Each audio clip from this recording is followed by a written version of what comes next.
వీడియోలో మీకు చుక్కల పర్వతం నోము, నక్షత్ర జ్యోతి నోము లేదా తారా బిందెల నోము గురించి అండి. చుక్కల పర్వతం నోము చూపిస్తా అండి మీకు ఎలా నోముకోవాలి అనేది. వీటికండి ఇలా 26 దీపాలు కావాలండి. ఇలా చిన్నవి ఇట్లా ఇత్తడివి దొరుకుతాయి. లేదు అని అంటే స్టీల్ వైనా తెచ్చుకొని 26 కావాలి మొత్తము.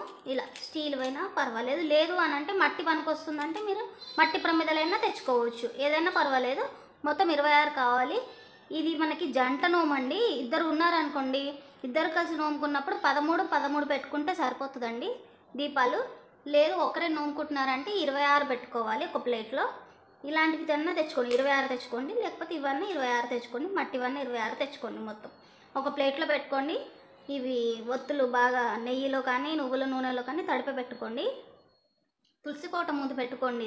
ఇవన్నీ తీసుకొని వెళ్ళి సాయంత్రం వరకు ఏమి తినకూడదు, పండ్ల మీద ఉండాలి. మధ్యాహ్నం నోముల తర్వాత ముందు చుక్కలు చూసిన తర్వాత దీపాలన్నీ ముట్టించుకొని గౌరమ్మను పెట్టుకొని పండు నైవేద్యం పెట్టుకొని, ఈసారి అరటిపండు నైవేద్యం పెట్టుకోవాలంట.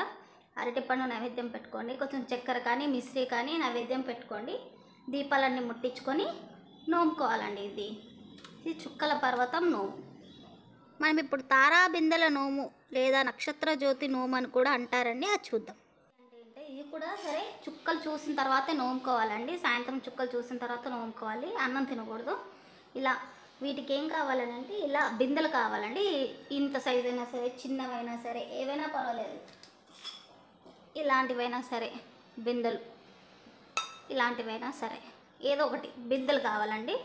బిందెల్లో వచ్చేసి నక్షత్రం అచ్చు ఉంటుంది కదా, నక్షత్రం అచ్చు అది వేసుకోవాలండి బిందెలో. దానిపైన మూత పెట్టుకోవాలి. 13 కావాలి ఇలాంటివి. 13 చెంబులు, 13 మూతలు, 13 నక్షత్రం అచ్చులు ఇందులో పెట్టాలండి. నక్షత్రం అచ్చు దీంట్లో పెట్టేసి దీనిపైన మాణిక్యం, చిన్న మాణిక్యం కానీ గిన్నె అయినా పర్వాలేదు, ఏదైనా పర్వాలేదు. ఈ మాణిక్యం అయినా సరే, ఇలాంటిదైనా సరే, ఏదైనా పర్వాలేదు. దీనిపైన దీపం పెట్టుకొని నక్షత్రాలు చూసిన తర్వాత అన్ని దీపాలు ముట్టించుకొని 13 వాటికి నక్షత్ర జ్యోతి నోము అంటారండి దీన్ని. ఇలా మూతలు పెట్టుకొని లోపల మాత్రం నక్షత్రం అచ్చు ఉండాలండి. దీని ముందు గౌరమ్మని పెట్టుకొని నక్షత్రాలు చూసిన తర్వాత అన్ని దీపాలు ముట్టించి నోముకోవాలండి. ఇది నక్షత్ర జ్యోతి నోము లేదా